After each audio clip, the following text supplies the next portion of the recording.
están? Les doy la bienvenida al tercer episodio de nuestro podcast Diálogos Internacionales en su nueva sección Más allá de las fronteras, la política exterior de México en el mundo. Como saben, producido por el Centro de Relaciones Internacionales de la Facultad de Ciencias Políticas y Sociales de la UNAM. Mi nombre es Jimena Rodríguez, estudiante en la licenciatura de Relaciones Internacionales de la facultad y también presentadora de este podcast en el que hoy vamos a ofrecer una entrevista encabezada por una profesora bastante querida por muchos estudiantes, la doctora Rosa Isabel Gaitán Guzmán, quien nos va a hablar sobre su pasión por el estudio de la política exterior de México, pero haciendo énfasis en el análisis de la doctrina Carranza, el constitucionalismo y la importancia de ambos en la actualidad. Para esto, nos complace tener de vuelta al profesor Yair Aguilar, quien va a dirigir esta interesante conversación. Sin embargo, antes de dar inicio, como en cada episodio, vamos a escuchar algunos datos para que conozcan aún más a la doctora. La doctora Rosa Isabel Gaitán Guzmán es doctora en Relaciones Internacionales por parte de la Facultad de Ciencias Políticas y Sociales de la UNAM. Es maestra y licenciada en Relaciones Internacionales por la misma facultad, sin olvidar que es diplomada en Estudios Literarios por la Universidad Iberoamericana y en Literatura Mexicana por la UAM. A lo largo de su carrera ha sido asesora de universidades privadas, editorialista en diarios nacionales y en los últimos años ha impartido las asignaturas de Política Exterior de México en la Facultad de Ciencias Políticas y Sociales. En este momento le cedo la palabra al profesor Yair y a la doctora Rosa Isabel. Bienvenidos. Muchísimas gracias, Jimena. Y vamos a comenzar con esto. La verdad, yo preferiría que nos pudiera explicar un poco de qué es esto de la doctrina Carranza, qué es el constitucionalismo, cómo sucede y en qué contexto nos situamos. Es un gusto estar esta tarde con ustedes para hablar de uno de los temas que a mí me apasionan más de nuestro país, que es la política internacional, la política exterior. Revisando o estudiando la política exterior de nuestro país en el siglo XX, sobre todo a finales del siglo XX, a mí en lo particular se me planteó una interrogante. Era justamente por qué se daba un cambio, un giro en la política exterior tradicional, digamos, que el gobierno mexicano había llevado hasta la década de los años 80.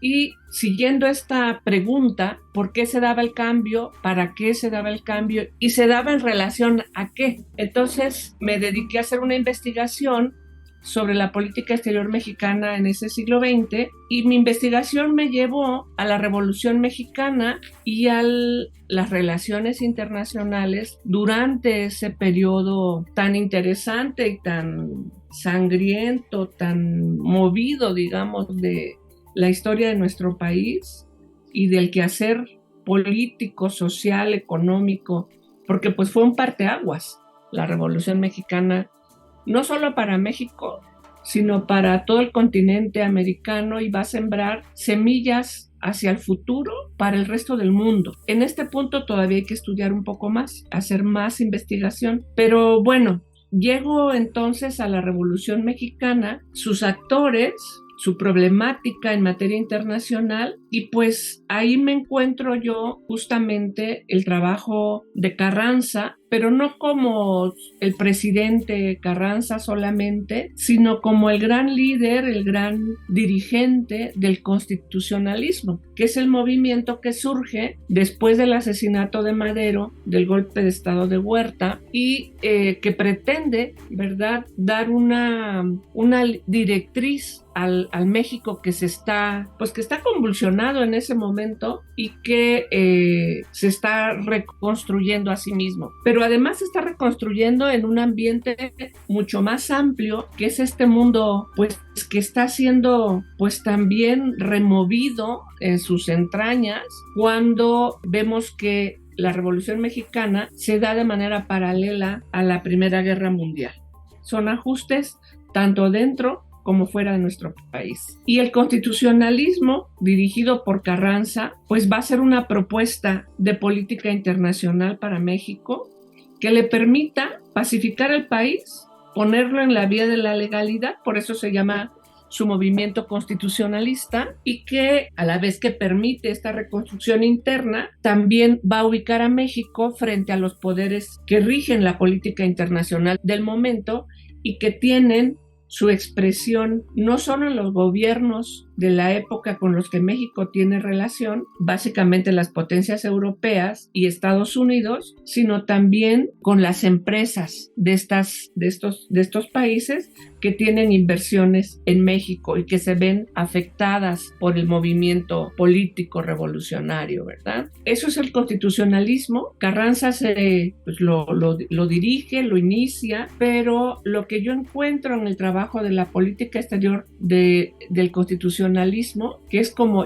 el gran pilar de la política exterior durante el movimiento armado y en todos los siguientes 70 años del siglo mexicano, del siglo XX mexicano, es básicamente un retomar la historia en materia de política exterior de México durante el siglo XIX y los aportes liberales frente a las necesidades de principios del siglo XX. Me parece súper increíble entender que la política exterior mexicana en ese momento va a ser un parteaguas, no solamente para nuestra nación, sino también a nivel exterior. Y que este elemento que nosotros podemos analizar acá es cómo entender la política exterior durante la Revolución Mexicana y a partir de ese momento, estos 70 años después. Pero en ese primer momento en el que estamos hablando, a inicios del siglo XX, ¿cuál es el impacto que va a tener en México y cuál va a ser el impacto que va a tener hacia el exterior? Fíjate que es verdaderamente tremendo porque sabemos que el derecho internacional pues regula la vida entre las naciones y entre los privados de las diferentes naciones. Y bueno, que es la estructura, digamos, que procura evitar conflictos, solucionarlos cuando se presentan. Y en el caso del derecho internacional público vigente a principios del siglo XX mexicano, es justamente una de las razones que vamos a ver que crean esta situación que conduce a México a la revolución. Y no solo a México, también los investigadores identifican que este proceso se vive en México, se vive en Rusia, se vive en Irán, se vive en China, como producto del desarrollo capitalista de fines del siglo XIX, ¿no? Y la estructura económica internacional que presenta nuevos rasgos, ¿no? A partir del desarrollo capitalista en su fase de monopolista y donde vamos a ver la vinculación entre lo comercial y lo financiero y lo industrial, ¿verdad? Entonces, los temas de política exterior durante la Revolución Mexicana son múltiples, pero Carranza y el equipo de abogados de los que él se rodea, porque él no es abogado, ¿verdad? Él es político, pero lo interesante aquí es que su política internacional no es la política de Venustiano Carranza. Por eso me gusta hablar del constitucionalismo, porque hay una serie de personajes ahí que son los que aportan el conocimiento al derecho internacional, en el que se va a apoyar justamente este grupo para decir, tenemos que hacer cambios. El derecho internacional como está, ok, respetémoslo, pero las necesidades de países como México van mucho más allá. Y así como los países que hacen sus revoluciones de independencia, digamos en América Latina, en los primeros años del siglo XIX, que tienen que cambiar totalmente el derecho internacional vigente, la Revolución Mexicana hace lo mismo, ¿verdad? Y establece nuevos parámetros de conducta para atender los intereses de países como el nuestro, donde se van a poner en cuestionamiento el derecho de injerencia de los países, el derecho de intervención en defensa de sus ciudadanos por parte de las potencias, donde quiera que estos ciudadanos estén, por ejemplo, ¿no? La defensa a ultranza de las inversiones de sus ciudadanos o de sus súbditos, según fuera el caso, ¿verdad? Obligando a los países de la periferia, por llamarlos de algún modo, a aplicar las leyes que a ellos les convinieran, ¿no? De aquí surge el asunto y la paradoja, ¿verdad?, de la política exterior que se ejerce en este momento, porque lo que se hace es exigir cambios al derecho internacional vigente, que no necesariamente gusta.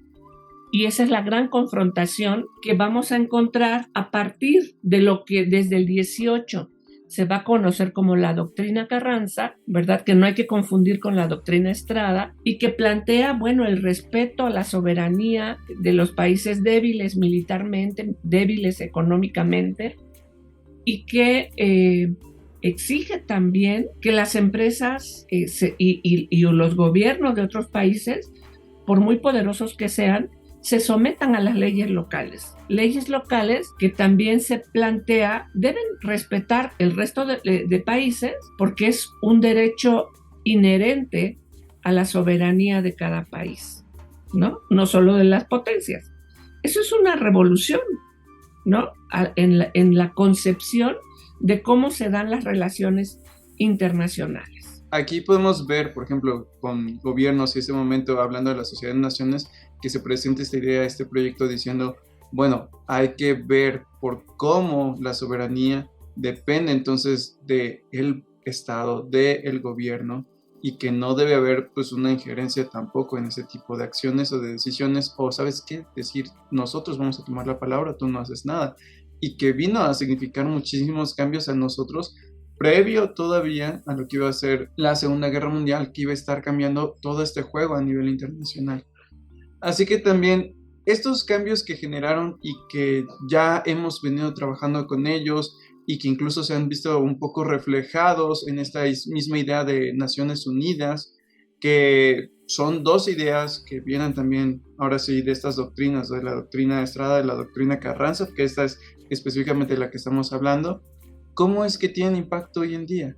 ¿Cómo es que podemos ver hoy en día de qué manera han cambiado, han ayudado o tal vez no han ayudado a lo que sucede a nivel internacional? Recientemente se publicó un libro en la Universidad Michoacana sobre justamente los principios de la política exterior de México en el siglo XX y XXI. Y ahí colaboré con un trabajo que se llama Actualidad de la Doctrina Carranza, aportaciones a la construcción de un mundo con igualdad, justicia y desarrollo, porque desde el siglo XIX la propuesta mexicana en materia de política internacional y de su política exterior es que los países como México tienen derecho inalienable para darse al gobierno que considere, dictar sus propias leyes en función de esos intereses, establecer y adoptar la forma de gobierno y el programa económico para lograr el bienestar de su población, que son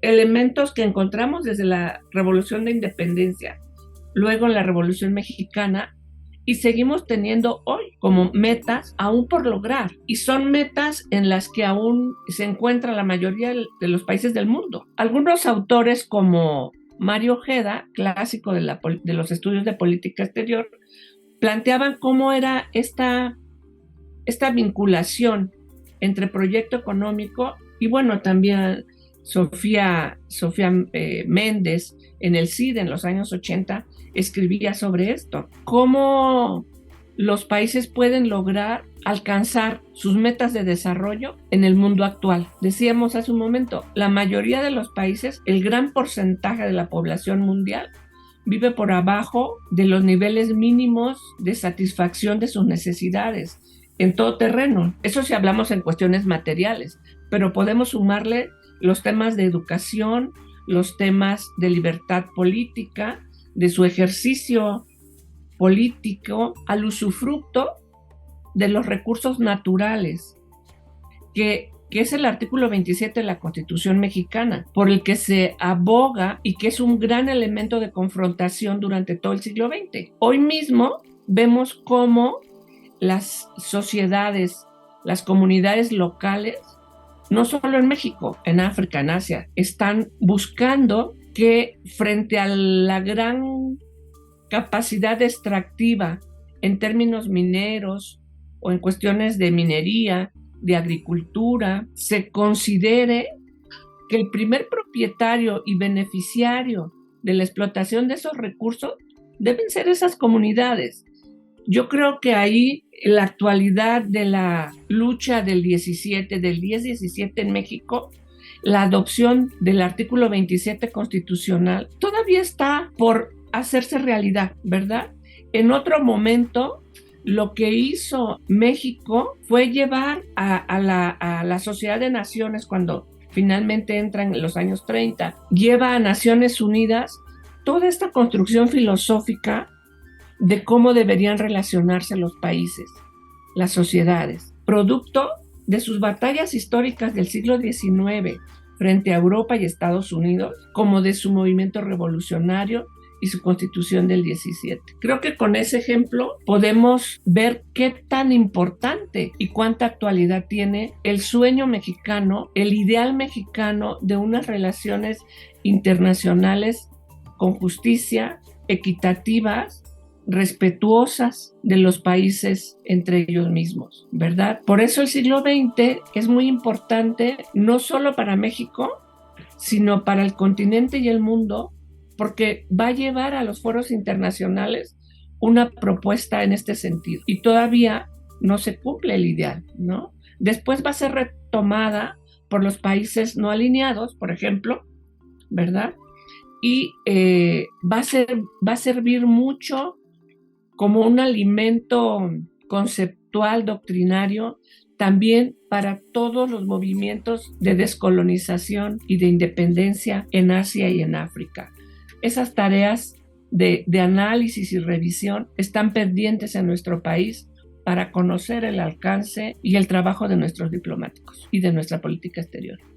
Muchas gracias a la doctora Rosa Isabel Gaitán y a nuestro entrevistador, el profesor Yair Aguilar, por tan increíble conversación. Pero sobre todo, muchas gracias a ustedes, nuestros seguidores, a quienes una vez más insisto en que busquen más información sobre este tema. En la descripción del podcast dejaremos los datos de algunas de las obras que la doctora señaló a lo largo del episodio. ¡Hasta la próxima!